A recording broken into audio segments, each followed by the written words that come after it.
नमस्कार प्यारे विद्यार्थियों, अपेक्स कंपटीशन क्लासेस में आपका एक बार फिर से स्वागत है, अभिनंदन है। हम पढ़ रहे थे स्वरों का वर्गीकरण। स्वरों के वर्गीकरण के बारे में हमने जो पढ़ा था उसमें मैंने आप लोगों से कहा था कि जिह्वा की दृष्टि से या जिह्वा की क्रियाशीलता की दृष्टि से स्वरों का वर्गीकरण कितने प्रकार का होता है या कितने भागों में हम स्वरों को बांट सकते हैं। कितने भागों में बांट सकते हैं? 3 भागों में। यानी कि हम अगर किसकी बात करें, किसके आधार पर बात करें? स्वरों का वर्गीकरण। हम पढ़ रहे थे स्वरों का वर्गीकरण और किसके आधार पर बात कर रहे थे अपन? जिह्वा क्रियाशीलता के आधार पर या जिह्वा की क्रियाशीलता के आधार पर, जीव की क्रियाशीलता के आधार पर।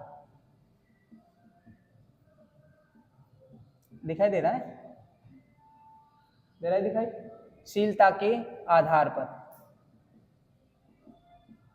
जिह्वा की क्रियाशीलता के आधार पर हमने कितने भागों में बांट लिया है? स्वरों को 3 भागों में बांट लिया है। एक तो हो जाएगा हमारे पास अग्र भाग, एक हो जाएगा मध्य भाग और एक हो जाएगा हमारे पास कौन सा भाग? पश्च भाग। मैं इसलिए आपको ये दोबारा बता रहा हूं क्योंकि ये चीजें क्या है कि एक बार हमने समझ लिया लेकिन दोबारा फिर भूल जाते हैं, है ना। अब हमें केवल ट्रिक ध्यान रखनी है, हमें समझना मात्र है, हमें रटना नहीं है। अब हमने स्टार्ट कहां से किया था बताइए? इसमें जो हमारे पास 11 स्वरों की बात कर रहे थे, 11 जो स्वर होते हैं उन 11 स्वरों में से सबसे पहला जो स्वर है हम कहां से स्टार्ट करेंगे? कहां से स्टार्ट करेंगे? कहां लिखूं मैं? यहां बताइए जिह्वा के कौन से भाग से बोला जाए? कौन से भाग से? मध्य भाग से। तो मैंने लिख दिया ये जिह्वा के मध्य भाग से हमारे बोला जाता है। तो बताइए इस भाग से बोला जाता है तो कहां से बोला जाएगा? पश्च भाग से बोला जाएगा। ये मैंने बताया था। बोलते ही फिर हम कहां चले जाएंगे? ई पे चले जाएंगे और ई के बाद में दीर्घ ई पे चले जाएंगे। फिर उसके बाद किस पे आएंगे? बताओ किस पे आ जाएंगे? ऊ और इस पे आएंगे क्या? आ, ऊ और ऊ। इसके बाद यहां किस पे आ जाएंगे? बताओ? ए और आई। तो फिर इस पे किधर आ जाएंगे? ऊपर और ऊपर। फिर मैंने ये बात की थी कि इस प्रकार का जो ओ होता है ये भी इसी में आता है और यहाँ पर री होता है जो किस में आता है? अग्र वाले भाग में। इस प्रकार से हमने जीव की या जिह्वा की क्रियाशीलता के आधार पर स्वरों के बारे में बताया था। ठीक है। अब आज हमारा जो वर्गीकरण होगा एक नया वर्गीकरण होगा। ये कितने नंबर का वर्गीकरण है हमारे पास? शायद 3 या 4 नंबर का वर्गीकरण है, चौथे नंबर का। ठीक है। आज जो हमारा वर्गीकरण होने वाला है वो होने वाला है अलग से वर्गीकरण, है ना। उसका होगा मुखाकृति के आधार पर वर्गीकरण। अभी तो हमने पढ़ा था ओष्ठों की स्थिति के आधार पर। सुनो, दोनों बातें अलग अलग है। एक तो ये ओष्ठों की यानी होठों की स्थिति के आधार पर, लेकिन अब रहेगा मुखाकृति के आधार पर, यानी हमारे मुख की आकृति कैसी होती है उसके आधार पर स्वरों को कितने भागों में बांटा जाता है ना। तो ये सबसे बहुत ही मोस्ट वर्गीकरण है और इस वर्गीकरण को याद करने के लिए या इसमें से प्रश्न आते हैं तो बच्चे इसको ज्यादातर गलत करते हैं। और ये डेफिनेटली पक्का है कि आज आप इसको पढ़ लोगे, पढ़ने के बाद जब मैं इसके टेस्ट पेपर में क्वेश्चन बना करके दूंगा तो डेफिनेटली जो बच्चा इसको करेगा, एक बार तो गलत करेगा, बता रहा हूं, एक बार गलत करेगा लेकिन इसके बाद दोबारा गलत नहीं होगा। मैं यहां अच्छे से समझाऊंगा, उसके बाद भी एक बार तो गलती होगी आपसे, फिर उसके बाद अपने आप सही होगा और एक बार जिसकी गलत नहीं हुआ वो सीख भी नहीं पाएगा। हाँ हाँ, गलती करेंगे। मैं ये नहीं बोलता कि गलती करनी है, कहने का मतलब ये है कि उसमें गलती किस प्रकार से होगी, क्योंकि वो गलती मैं करवाऊंगा आपसे, यही कराएंगे यही, ताकि उससे आपको सीखने को मिलेगा कि इसमें कैसे है। और मैं आप प्रश्न लिख करके बताऊंगा आपको कि गलती कहां पर हो सकती है। और कोई बच्चे ऐसे हैं कि हो सकता है कि पहली बार में कि हाँ नहीं अब तो हमारे से गलती होगी नहीं, मैं थोड़ी कहता हूं कि नहीं गलती होगी सही, लेकिन ज्यादातर ये क्या है, प्रश्न ऐसा आता है यहाँ से बन करके कि ज्यादातर बच्चे उसमें क्या करते हैं कि गलतियां कर देते हैं। हमें उसी चीज की बारीकी से क्या करनी है, जांच करनी है, जानकारी लेनी है। तो हम आते हैं अगला जो हमारा स्वरों का वर्गीकरण है, उसमें जो भाग है हमारा उसको लिख लेते हैं अपन, मुखाकृति के आधार पर स्वरों का वर्गीकरण। टॉपिक डाल लेंगे आप, मुख आकृति के आधार पर स्वरों का वर्गीकरण। मुखाकृति के आधार पर स्वरों का वर्गीकरण।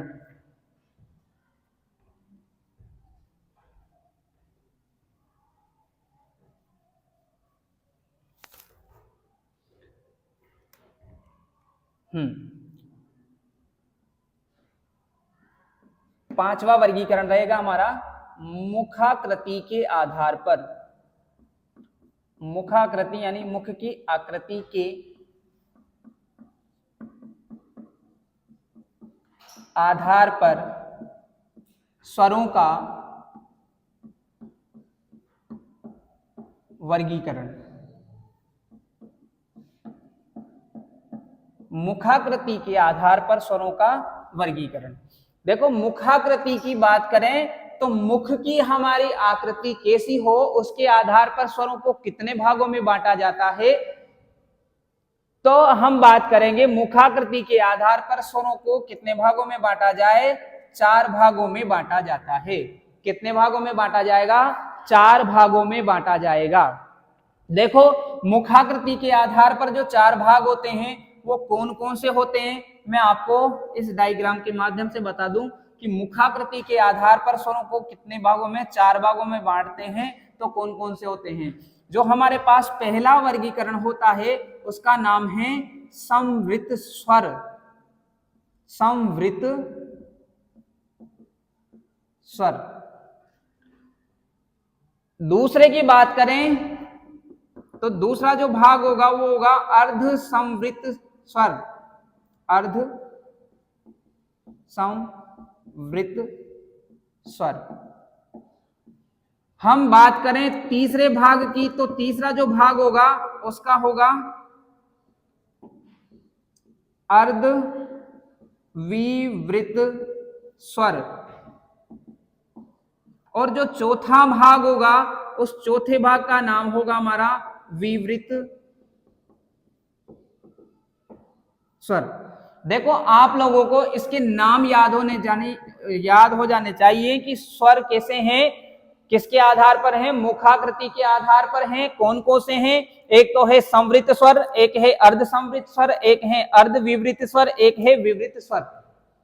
अभी तक आपको नाम सुनने के बाद में ऐसा लग रहा होगा कि हाँ, नाम जरूर पढ़ सकते हैं लेकिन हम समझ नहीं पा रहे हैं। यहां से लग रहा है आपको ऐसा, लेकिन मैं अभी तक आपको यही समझा पाऊंगा कि मुखाकृति के आधार पर स्वरों को कितने भागों में बांटा जाता है। अगर ये प्रश्न आता है तो आपका जवाब क्या रहेगा? केवल 4।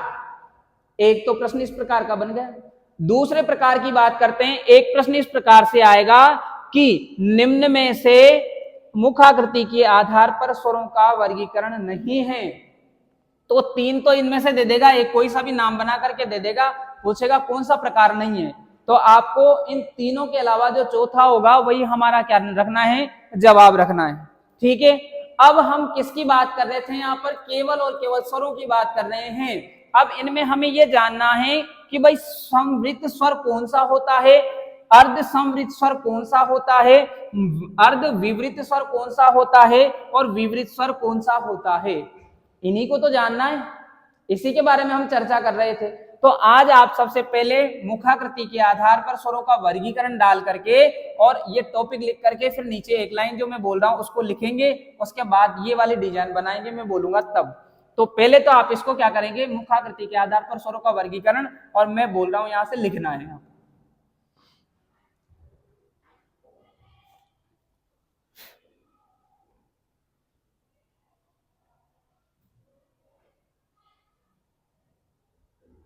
बोल दूं? हाँ, लिखो।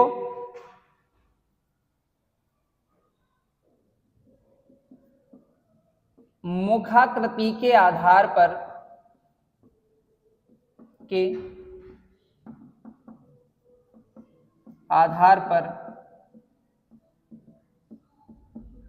स्वरों को, मुखाकृति के आधार पर स्वरों को 4 भागों में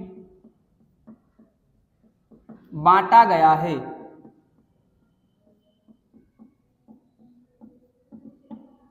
कितने भागों में बांटा गया है? 4 भागों में बांटा गया है। कितने भागों में बांट दिया बच्चों? 4 भागों में बांट दिया। ठीक है।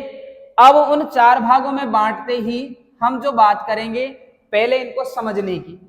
अब ध्यान रखना, इसके आगे हम उन स्वरों को लिखेंगे जिन स्वरों को हम इनके अंतर्गत जानते हैं। हमारे पास प्रश्न यही है कि समवृत्त स्वर किसे कहें, अर्ध समवृत्त स्वर किसे कहें, और अर्ध विवृत स्वर किसे कहें, और विवृत स्वर किसे कहें। यही तो बात है हमारे पास। इसके लिए हमें क्या करना है, यहां सबसे पहले लिख देंगे अग्र, समझना है पहले। अग्र, एक हो जाएगा मध्य, एक हो जाएगा पश्च। समझने में आसानी रहेगी आपको। सबसे पहले क्या हो जाएगा अग्र, बाद में क्या हो जाएगा मध्य, और हो जाएगा पश्च। ये नाम लिखा आपने ऐसा कैसा, लिखी है डिजाइन। आप सबसे पहले इस साइड में, पेज के इस साइड में ये वाली पूरी डिजाइन लिख लें। ये वाला लिखना, इधर वाला है ना, उधर वाला मत लिखो, अभी नोट करो इसको।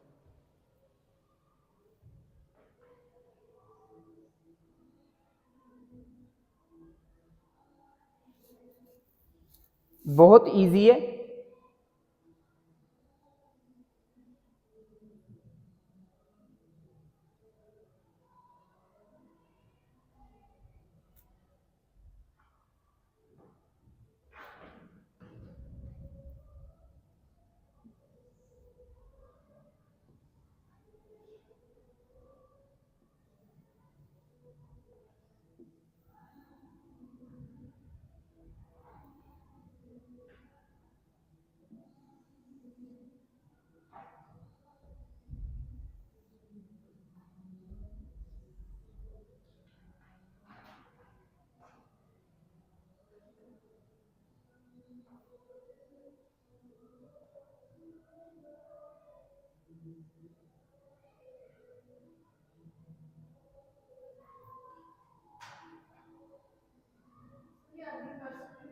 हाँ, जैसे आपने ये लिखा है उसके बाद आप लिखेंगे अग्र, मध्य और पश्च।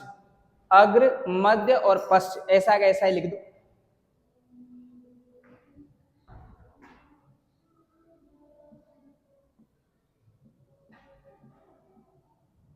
लिख दो।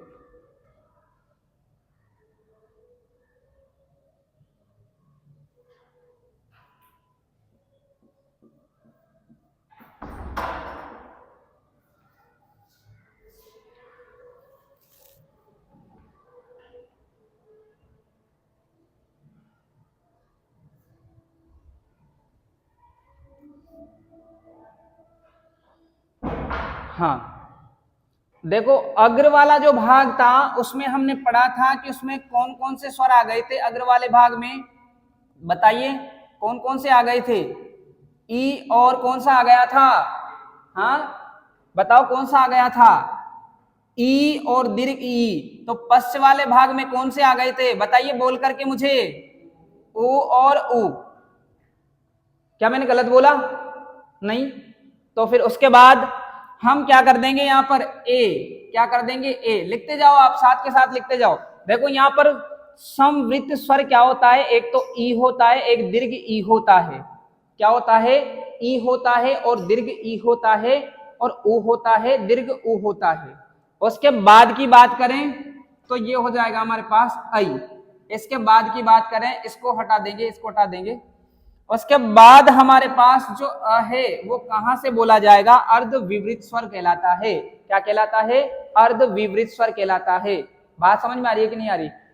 अब ये बताइए अग्र स्वर में क्या ये स्वर आ रहे थे, अग्र स्वर में ये स्वर आ रहे थे, इससे पहले जो अपने वर्गीकरण पढ़ा था जिह्वा के आधार पर यही आ रहे थे। अब इसकी बात करें, क्या मध्य स्वर में आ रहा था हमारे, बिल्कुल आ रहा था। अब बताइए पश्च स्वर में कौन कौन से आ जाएंगे, लिख दो। पश्च स्वर में कौन कौन से आ जाएंगे, सबसे पहले कौन सा आ जाएगा, ओ, भर दो। ओ नहीं आएगा क्या, सुनो, ऊ के नीचे क्या आ जाएगा, ओ, लिख दो, भरो ओ। अरे जैसे इसके यहाँ ए आया तो यहाँ क्या आ जाएगा, केवल ओ आएगा। ये आई आया तो यहाँ क्या आ जाएगा, औ आ जाएगा, नहीं आएगा। हाँ, मशीनें काम इसमें ये है ना, अभी मशीनें काम कैसे करेगी, मशीन काम करके बताएगी, क्योंकि ये मेरी तरफ से नियम नहीं बनाए गए, ये विद्वानों के द्वारा बनाए गए हैं, इसलिए मशीनें तो जरूर काम करेगी। वो कैसे करेगी अभी 1 मिनट में समझ में आएगा, क्योंकि मैंने वो समझाने की जो ट्रिक है ना वो छोड़ रखी है ना, अभी तो मैं लिखा ही रहा हूं ना, समझाऊंगा ना अभी। मशीन काम करेगी बिल्कुल, ये तो ऐसी चीज है कि मशीनें काम करनी पड़ेगी इस जगह पे, है ना। अब जैसे ये हो गया तो इसी के स्थान पर आप क्या लिख देंगे, ये वाला आ भी लिख देंगे, जिसे अपन ओ जैसे लिखते हैं ना मॉडल, जैसे लिखना हो अपन को मॉडल तो अपन ये ओ की मात्रा से संबोधित करते हैं, इसको लिखते हैं ना ओ। ऑफिसर लिखना हो तो अपन ओ नहीं लगाते, उसके ऊपर क्या लिख देते, इस प्रकार ऑफिस लिखते हैं। उसी प्रकार से इसको ओ बोला जाता है, तो इसको भी ओ बोला जाता है, इस प्रकार से इसके पीछे आ जाएगा।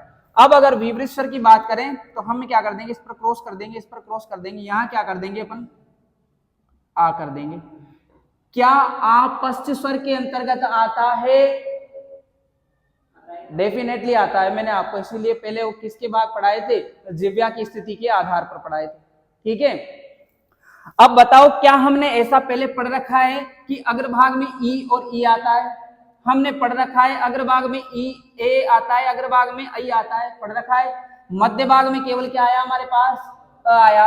पश्चिम भाग में क्या आया हमारे पास, केवल उ और उ आया, ओ आया, औ आया और ये भी आया था, उसके बाद में आ आया, ठीक है।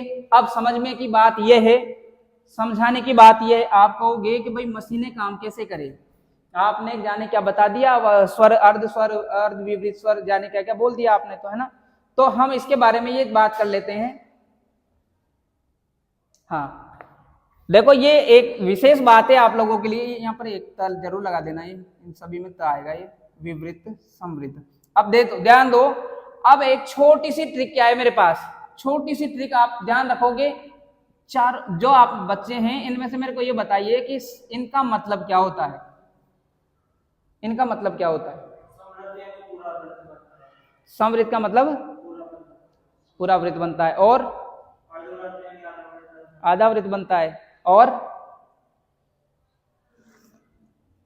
हाँ अरविंद लगाओ दिमाग कुछ ना कुछ करने का।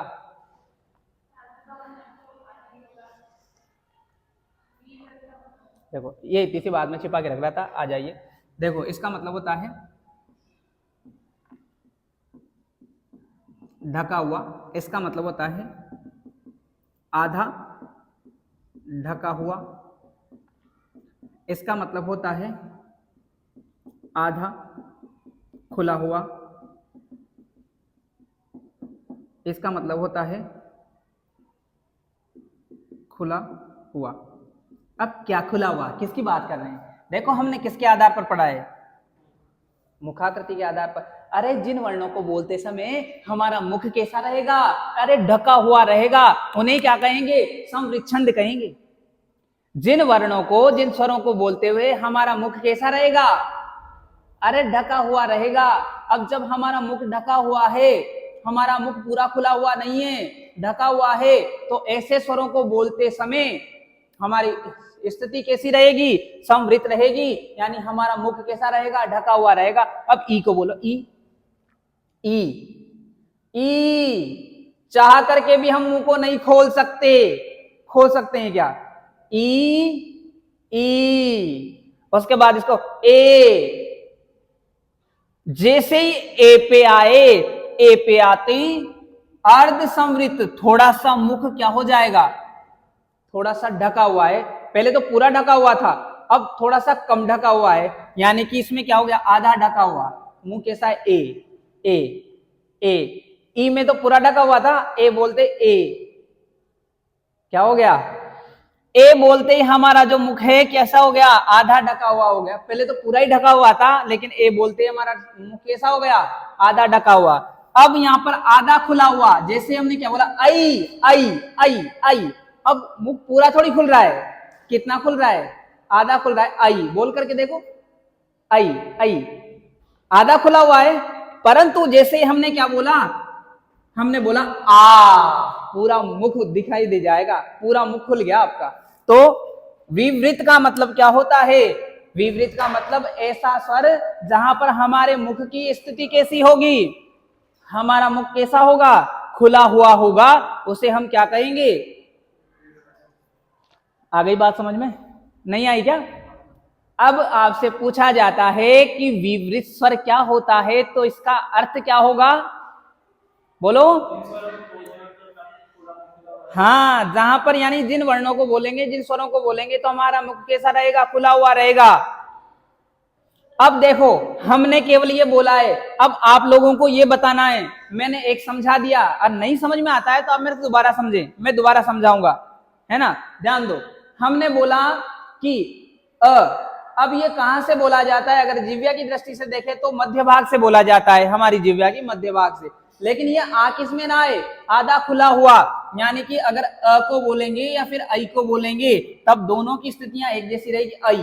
ऐ और अ को बोलेंगे तब भी हमारे मुख की स्थिति कैसी रहेगी, अ की स्थिति और ऐ की स्थिति में मुख की डिजाइन एक जैसी बनी रहेगी, यानी एक जैसा ही खुला रहेगा। नहीं हो रहा क्या, बोल करके देखिए, उच्चारित करके देखिए, हो रहा है ना। उसके बाद नहीं भी हो रहा हो तो व्याकरण की दृष्टि हो तो बोले मुख की मिस्टेक है, लेकिन व्याकरण की दृष्टि से तो यही माना जाएगा।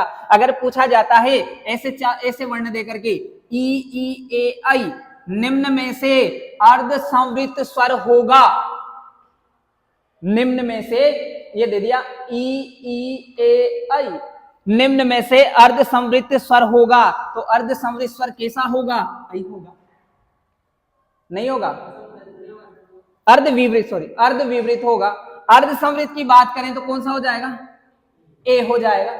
अगर पूछा जाता है निम्न में से विवृत स्वर होगा तो इन सभी को दे दिया जाए, जब तक ये नहीं देगा तब तक हमारा जवाब नहीं निकलेगा। कौन सा होता है विवृत, आ रही है बात समझ में। सुनो एक बार फिर करते हैं, देखो संवृत स्वरों की बात करें, संवृत का मतलब क्या होता है, ढका हुआ।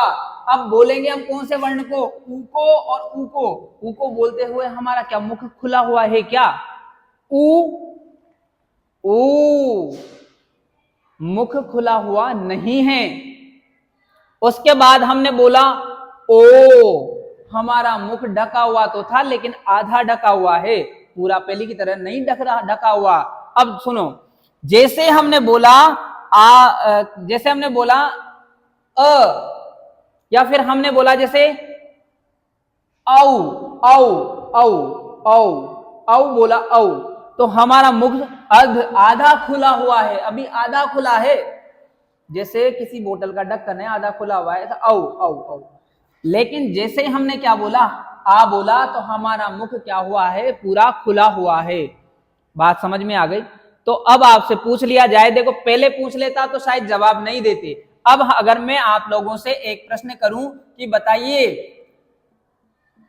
ए है जिह्वा की दृष्टि से कहां से बोला जाता है, ए वर्ण है, स्वर है, जिह्वा की दृष्टि से कहां से बोला जाता है, अग्रभाग से, मध्य भाग से या पश्च भाग से, अग्रभाग से। ठीक है, अग्रभाग में अगर पूछा जाता है मुखाकृति के आधार पर ए होता है, संवृत होता है, अर्ध संवृत होता है, अर्ध विवृत होता है या विवृत होता है, क्योंकि प्रश्न तो ऐसे ही बनेंगे।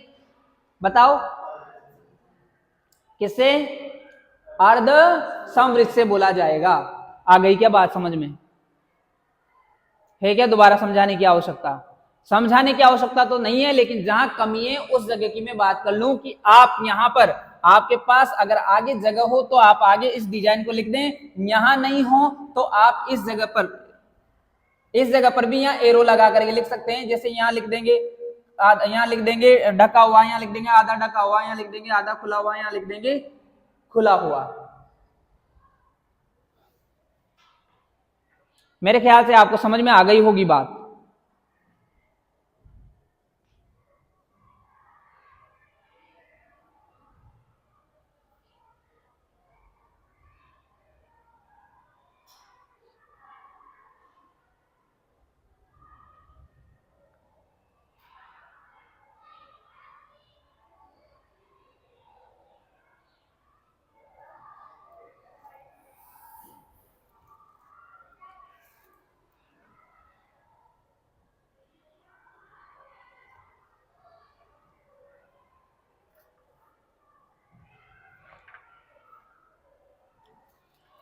ये मार्कर क्या है, नया तो था यार पर चला नहीं है।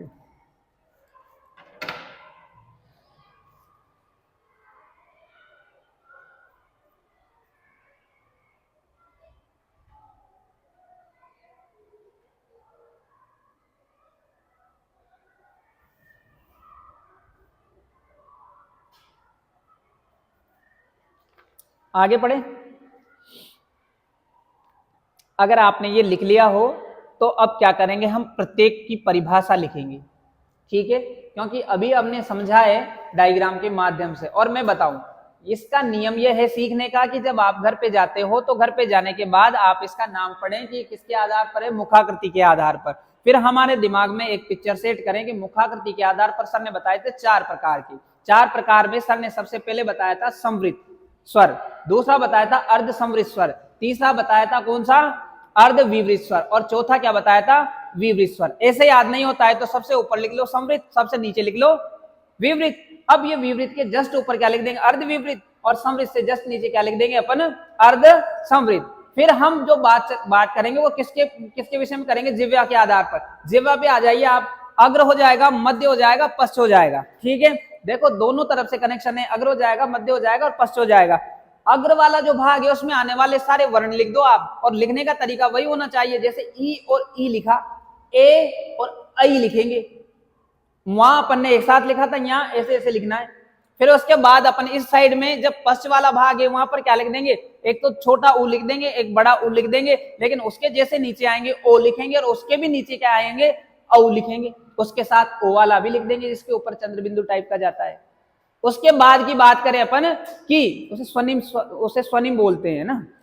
फिर उसके बाद की बात करें, सबसे बाद विवृत की अंतर्गत आएंगे, और विवृत को किसमें बोलेंगे अपन, किसके अंतर्गत बोलेंगे, इधर पश्च वाले भाग में बोलेंगे, और क्या हो जाएगा वो वर्ण आ हो जाएगा। बताओ याद करने में कहां मिस्टेक आ रही है। बचा अपने पास क्या, अ को कहां से बोला जाता है, ऊपर वाले दोनों भाग क्रॉस कर दो, नीचे वाला देख लो, और उसमें नीचे वाला क्रॉस करके बीच वाला जो बच रहा है उसमें क्या लिख देंगे, अ, और अ लिखने के बाद अब आप कहीं से चेक कर लो, मध्य भाग से ही बोला जाता है। हाँ यार, वहां से मध्य भाग से बोला जाता है। इधर से देखा जाए तो कहां से बोला जाए, अर्ध विपरीत वर्ण है। आगे बात समझ में, ये एक बात है। वहां पर आपको वर्ण ऐसे देगा, निम्न में से अर्ध विवृत स्वरों के अंतर्गत नहीं आता है, क्योंकि आपको नहीं पे जरूर ध्यान देना है। निम्न में से अर्ध विवृत स्वरों के अंतर्गत नहीं आता है। अब सारे ऑप्शन में सबसे पहले ए, बी, सी और डी में कोई अलग ही दे देगा, जैसे मान लो दे दिया ओ। अब हमारा जवाब क्या होगा, डी वाला ऑप्शन होगा, क्योंकि अर्ध विवृत के अंतर्गत आई भी आता है, अ भी आता है, औ भी आता है, और जो नहीं आता है वही हमारा जवाब आता है, नहीं आएगा। इस प्रकार से भी प्रश्न बनेंगे। अब जैसे मान लीजिए ई हो गया और ई हो गया, भाग जिह्वा का अलग अलग है, लेकिन इनका जो क्या है, इनका जो मुखाकृति के आधार पर वर्गीकरण है वो सेम है, नहीं है। जिह्वा की स्थिति तो अलग अलग है, लेकिन जो समवृत और अर्ध समवृत है इसके आधार पर सेम है। देखो ये कैसे स्वर कहलाएंगे, समवृत स्वर कहलाएंगे। ई और ई, उसके बाद में उ और उ। बात समझ में आ गई क्या, ठीक है। आगे चलते हैं। इस प्रकार का वर्गीकरण आपको याद करना ही है, यहां से निश्चित रूप से प्रश्न किए जाते हैं।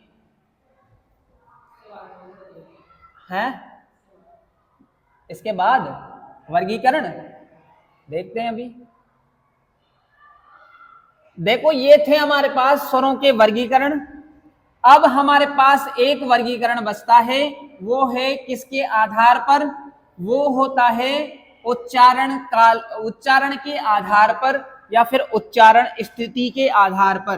परंतु हम उसको अलग से नहीं लिखेंगे, हम उसको किसके साथ लिखेंगे, जब हम स्वर और व्यंजन दोनों का वर्गीकरण पढ़ेंगे तब हम क्या लिखेंगे, उच्चारण स्थान।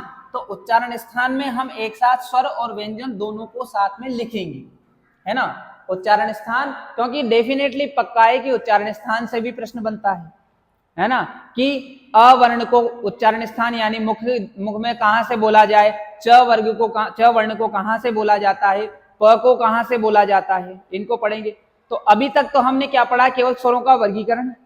अब जो हम नेक्स्ट पढ़ने वाले हैं वो रहेगा हमारे पास किसका वर्गीकरण, व्यंजनों का वर्गीकरण। किसका, व्यंजनों का वर्गीकरण।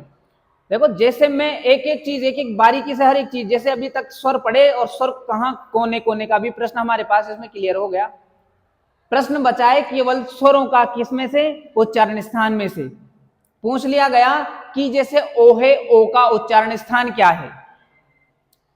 अब आप इसलिए नहीं बता पाओगे क्योंकि अभी मैंने आपको नहीं बताया, लेकिन हम जब स्वर और व्यंजन दोनों को पढ़ लेंगे, फिर मैं एक साथ उच्चारण स्थान आपको लिखाऊंगा, तो फिर वो एक साथ आ जाता है। उसका नियम अलग अलग से याद कराने, अब मैं यहाँ अलग से आपको स्वरों का याद करा दूं नियम, फिर उधर व्यंजनों का कराऊंगा, तो दोनों का मेरे साथ है, तो दोनों को अपने एक साथ ही कर लेंगे ताकि एक साथ वो मामला क्लियर हो जाए। आ रही है बात? तो हम आज से क्या पढ़ेंगे अब? व्यंजनों का वर्गीकरण, है ना। तो सबसे पहले आप डाल देंगे व्यंजन, है व्यंजन वर्णों का वर्गीकरण। हाँ जी बोलिए। किनको? हाँ दिमाग में से निकल गई थी मेरे। चलो अच्छा, इनकी परिभाषाएं लिखनी थी अपन को, ठीक है। तो इनकी परिभाषाओं पे आते हैं अपन। सबसे पहला आप डालेंगे, सबसे पहला डाल लेंगे संवृत स्वर। संवृत स्वर लिख देना। मुखाकृति के आधार पर, मुखाकृति के आधार पर, मुखाकृति के आधार पर स्वरों का वर्गीकरण। अब वर्गीकरण के बाद में सभी की वर्गीकरण को हम क्या करेंगे? परिभाषा के हिसाब से लिखेंगे। तो सबसे पहला हमारा जो भाग है,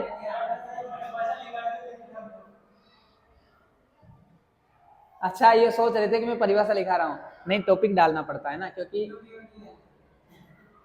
कोई बात नहीं, ये मैं उस हिसाब से देखता हूँ कि फिर अपनी जो कक्षाएं देख रहे हैं ना, उनको भी क्या है कि यहाँ से एकदम सही चीज मिलती रहे, क्योंकि अपन ने बात कर ली, लेकिन जो हमारे को लाइव देख रहे हैं उन लोगों के पास ये चीज जानी चाहिए कि हमने क्या लिखाया है, ठीक है।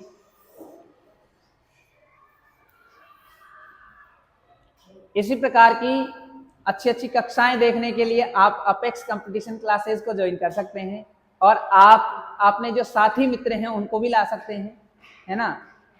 मैं आशा करता हूं कि आपको बहुत अच्छे से समझ में आ रहा होगा, आपके हर डाउट क्लियर किए जा रहे होंगे, आपके जहां जहां से एग्जाम में प्रश्न बनते हैं उन प्रश्नों को मैं बहुत अच्छे तरीके से समझाने का प्रयास कर रहा हूं। हालांकि मैं ऐसा नहीं कहूंगा कि मैं विद्वान हूं और मैं आपको बहुत ज्यादा विद्वान बना दूंगा, हमें विद्वान बनना भी नहीं है। हमें क्या करना है, केवल हमारे एग्जाम में जो प्रश्न आते हैं उन्हीं प्रश्नों को क्या करना है, केवल हम सोल्व कर लें, बस हम विद्वान मान लेंगे स्वयं को, है ना। और मेरा प्रयास आपके साथ ये रहेगा कि आपके एग्जाम पेपर में जो आपके पास प्रश्न आ रहे हैं वो प्रश्न आपकी यहां से बिल्कुल क्लियर हो जाएं, ऐसा मैं आपके साथ विश्वास व्यक्त करता हूं, ठीक है। तो हम लिखते हैं कौन सा वर्गीकरण? संवृत स्वर। संवृत स्वर, इसके ब्रैकेट में आप क्या लिख देंगे? ढका हुआ। ढका हुआ लिख दो, चाहो तो बंद लिख दो या ढका हुआ लिख दो, जैसा आपको उचित लगता है वैसा लिख दो। अब इसकी यहां से लिखना स्टार्ट करना है, इसकी यहां से मत करना स्टार्ट, यहां से लिखना स्टार्ट करना है आप, ठीक है। लिखो, जब संवृत स्वरों का उच्चारण किया जाता है,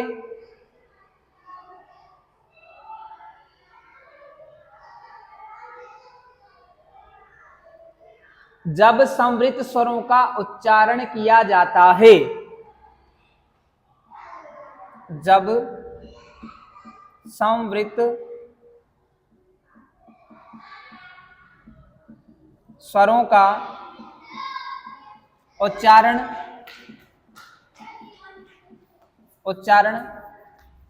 जब संवृत स्वरों का उच्चारण किया जाता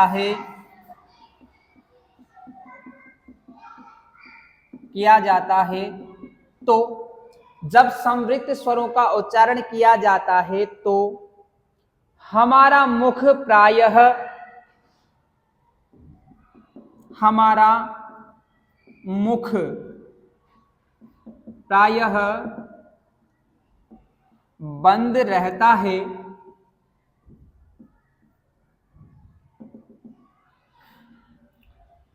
जब संवृत स्वरों का उच्चारण किया जाता है तो हमारा मुख प्रायः बंद रहता है। क्या रहता है? बंद रहता है। और जिह्वा का जो अग्रभाग है अधिक ऊंचाई पर होता है। लिखो, जिह्वा का अग्रभाग, जिह्वा का अग्रभाग, जिह्वा का अग्रभाग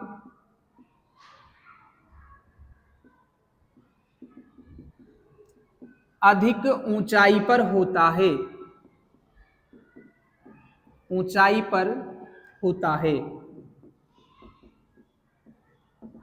जिह्वा का अग्रभाग अधिक ऊंचाई पर होता है। किसको बोला जाता है? तब किसकी बात कर रहे हैं हम? हाँ, तो मुझे बताइए इसके अंतर्गत आने वाले वर्ण कौन कौन से हैं? एक तो हमारा ई हो जाएगा, एक हो जाएगा दीर्घ ई, एक कौन सा हो जाएगा? ऊ हो जाएगा, और क्या हो जाएगा? ऊ। इस प्रकार से हमारे पास। अब सुनो, जैसे हमने परिभाषा को लिखा, उन परिभाषा के आधार पर इसको मैच तो करें अपन। जैसे ई बोला, ई, तो मैंने ये कहा था उच्चारण करते समय हमारा मुख कैसा रहेगा? प्रायः बंद रहेगा। मैंने बोला ई, मुख बंद है मुख बंद।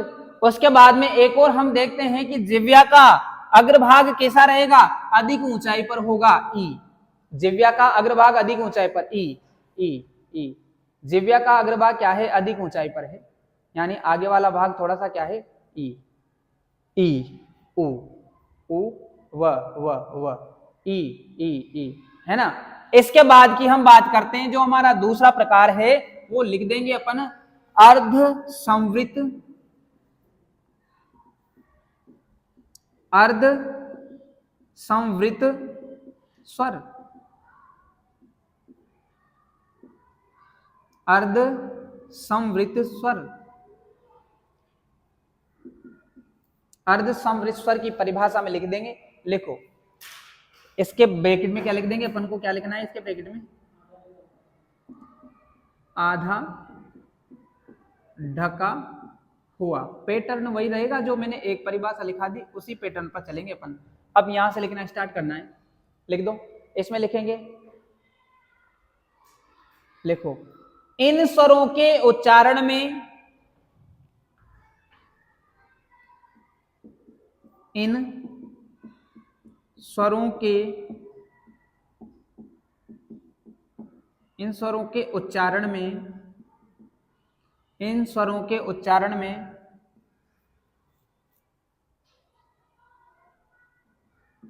हमारा मुख, इन स्वरों के उच्चारण में हमारा मुख आधा ढका हुआ, आधा ढका हुआ रहता है, आधा ढका हुआ रहता है, और आधा ढका हुआ रहता है, और जिह्वा की ऊंचाई, और जिह्वा की ऊंचाई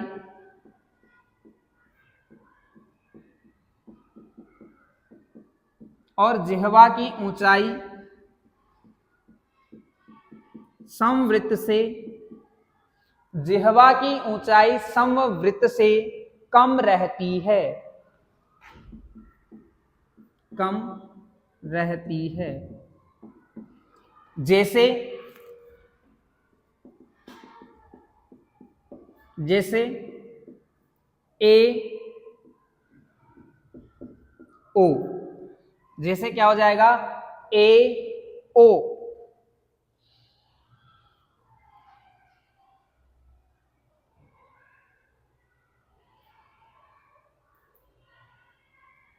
लिख दें,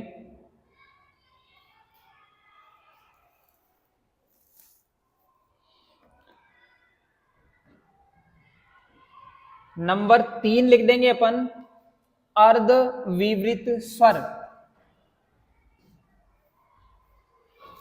नंबर 3 पे आ जाएगा हमारा अर्ध विवृत स्वर।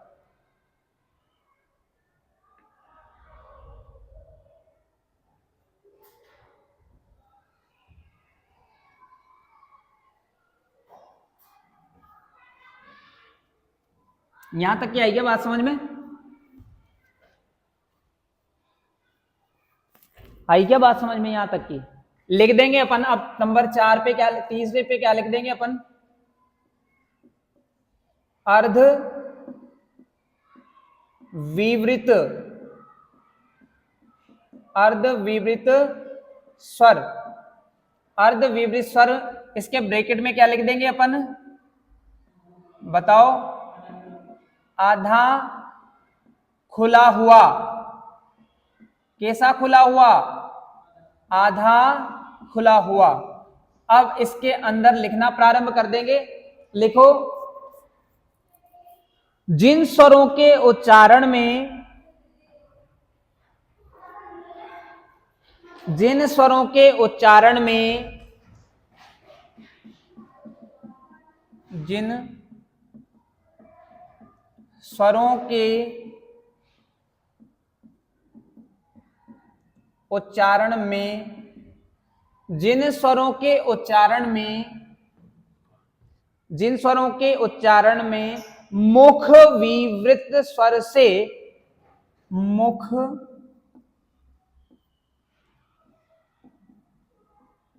विवृत स्वर से, मुख विवृत स्वर से थोड़ा कम,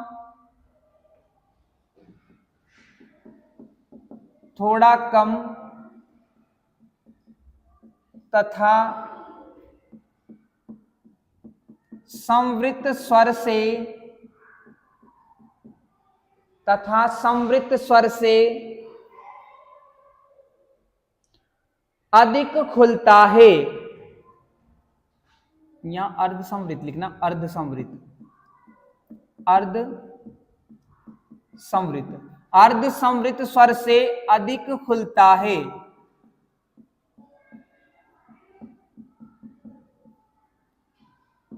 अधिक खुलता है। अर्ध विवृत स्वर, अर्ध विवृत स्वर कहलाते हैं। अर्ध विवृत स्वर कहलाते हैं। उदाहरण में लिख देंगे आप, कौन कौन से होते हैं अर्ध विवृत में, अभी जस्ट बता के निपटा था आपको। और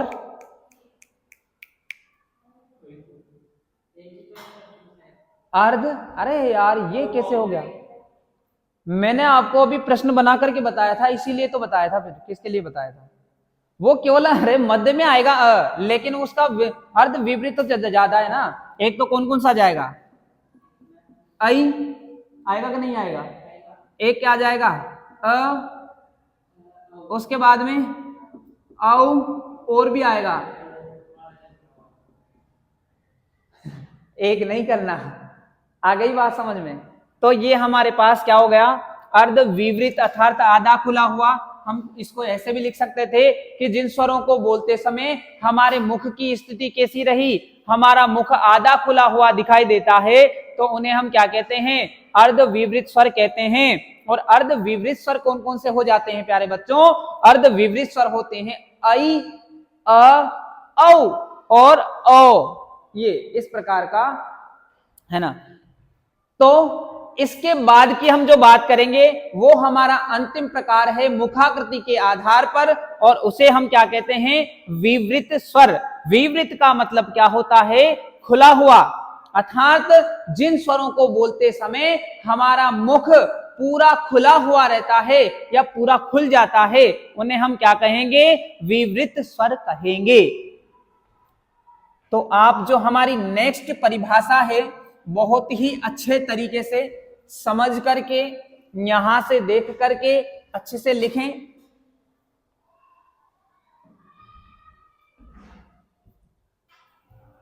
मोबाइल पे देख रहे प्यारे विद्यार्थियों को भी एक बहुत अच्छी सूचना है कि अपेक्स कंपटीशन क्लासेस आप लोगों के लिए बेहतर कक्षाएं उपलब्ध करा रहा है। आप जल्दी से जल्दी आकर के अपेक्स कंपटीशन क्लासेस ज्वाइन करें और देखते हैं हम आगे कि हमारा जो चौथा प्रकार है वो है कौन सा? विवृत स्वर। विवृत स्वर। विवृत स्वर की परिभाषा के बारे में बात करें तो हो जाएगा कि जिन स्वरों को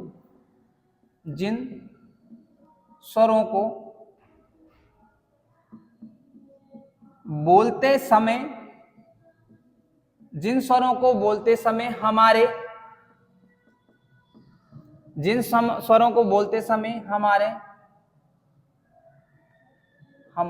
हमारा मुख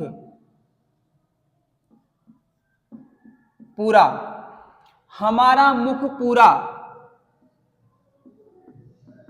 खुला हुआ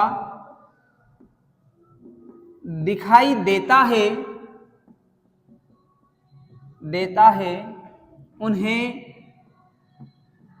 उन्हें विवृत स्वर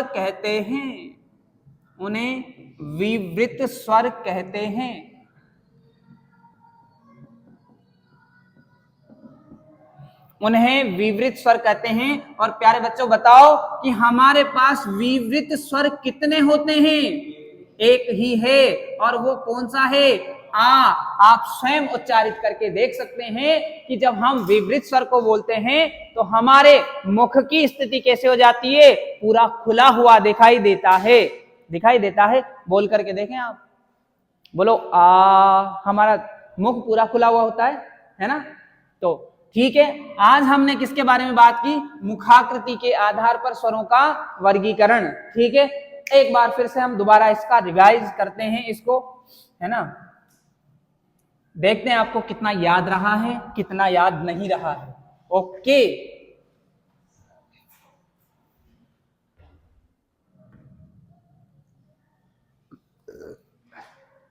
आपसे जब प्रश्न किया जाए आपके दिमाग में ये टेबल चलनी चाहिए जो मैंने सबसे पहले पढ़ाई है। अब आपको अगर मैं इस प्रकार से पूछता हूं, देखो ये हमारी लैंग्वेज है, रोज याद नहीं करेंगे, रोज नहीं पढ़ेंगे, तो आप इसमें अर्धविवृत में, अवृत्तमुखी में, वर्तुलाकार में, अरे अंतर समझना भूल जाएंगे, क्योंकि एक तो एग्जाम का प्रेशर और एक इन शब्दों की शब्दावली अभी सेम लग रहे हैं। लेकिन जब क्या करेंगे अपन, अभी हम अलग अलग पढ़ रहे हैं, तो हमें जैसे आज अपन ने पढ़ा अर्धविवृत संवृत, तो आपको याद हो गया। उस दिन अपन ने वृत्तमुखी, अवृत्तमुखी, वर्तुलाकार, अवर्तुलाकार पढ़ा था, तो वो याद हो गया। लेकिन जब वहां एग्जाम में सारे मिक्स होकर के आएंगे ना, तो फिर अरे यार क्या बताया सर ने, बताया तो था, अब क्या है, बात तो की थी यार, क्या पता है जाने क्या था।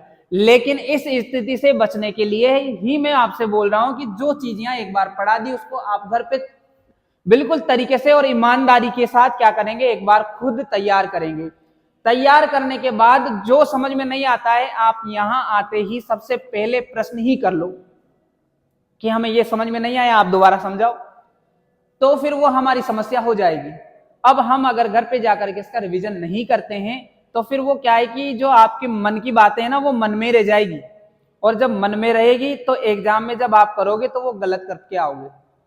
हालांकि आपको टेस्ट पेपर के माध्यम से इन्हीं में से प्रश्न बना बना करके मैं दूंगा, आपको उस स्तर तक तैयार कर दूंगा जिस स्तर पर आप जाना चाहते हैं, है ना?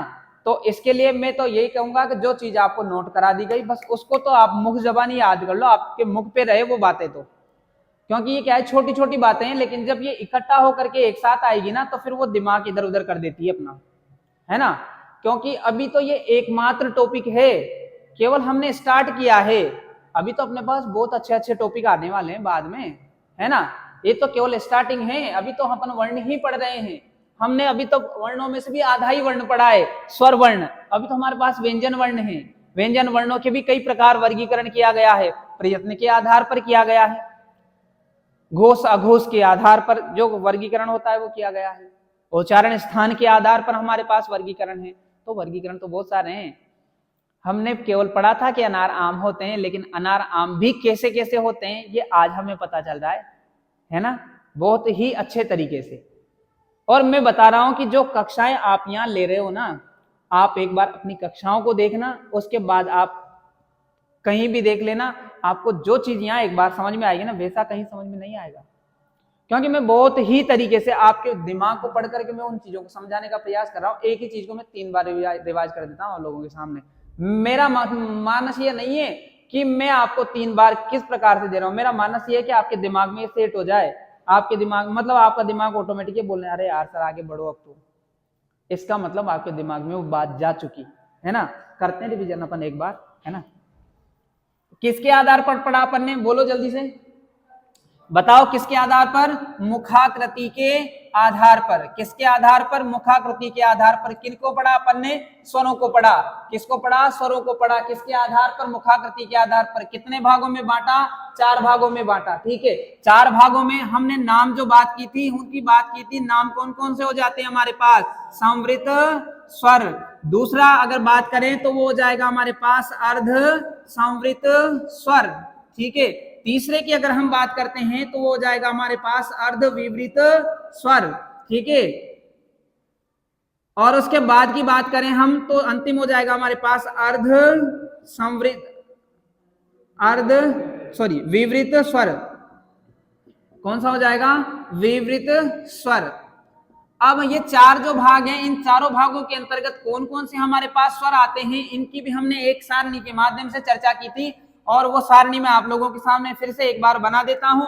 इसको बनाने का तरीका जब आप लोग एक बार सीख लोगे, फिर दोबारा आपके जीवन में कोई समस्या नहीं आने वाली। सबसे पहले तो आपको एक सीधा सा नियम ये ध्यान रखना है, आप जिह्वा की दृष्टि से आप इसको डाल लेंगे, एक बार अग्र वाला भाग, एक बार डाल लेंगे मध्य वाला भाग, एक बार डालेंगे पश्च वाला भाग। पश्च वाला भाग डालने के बाद में आपको ये ध्यान रखना है कि संवृत स्वरों के अंतर्गत हमने किसको पढ़ा था? बताइए, अग्र में भी किसको पढ़ा था? ई और ई को पढ़ा था।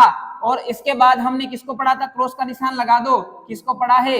ऊ को पढ़ा है और दीर्घ ऊ को पढ़ा है। ठीक है, इसके बाद नीचे चलते हैं। अर्ध संवृत में कौन सा आ जाएगा? बोलो, ए आ जाएगा। ए आने के बाद इधर की बात की थी तो इधर कौन सा आ जाएगा? ओ आ जाएगा। इसके बाद अब अर्ध विवृत की बात करते हैं तो अर्ध विवृत में कौन सा आ जाएगा? बताओ, बोलो। हाँ, तो बताइए यहाँ भी आएगा क्या या क्रॉस ही आएगा? बिल्कुल साफ आएगा। क्यों आएगा? क्योंकि मध्य भाग से बोला जाता है। यहाँ कौन सा आ जाएगा हमारा? औ आ जाएगा। आएगा कि नहीं आएगा? औ आ जाएगा। उसके बाद क्या आ जाएगा? ओ आ जाएगा। इसके बाद की हम बात करते हैं, क्या यहाँ कुछ आना है क्या? यहाँ कुछ आना है क्या? यहाँ कुछ आना है क्या? बताओ। गुरुजी एकदम फटाफट समझा दिया आपने तो, हैं? सही है बात? आ गई बात समझ में? हैं? हमने समझ लिया फटाफट। समझ लिया ना?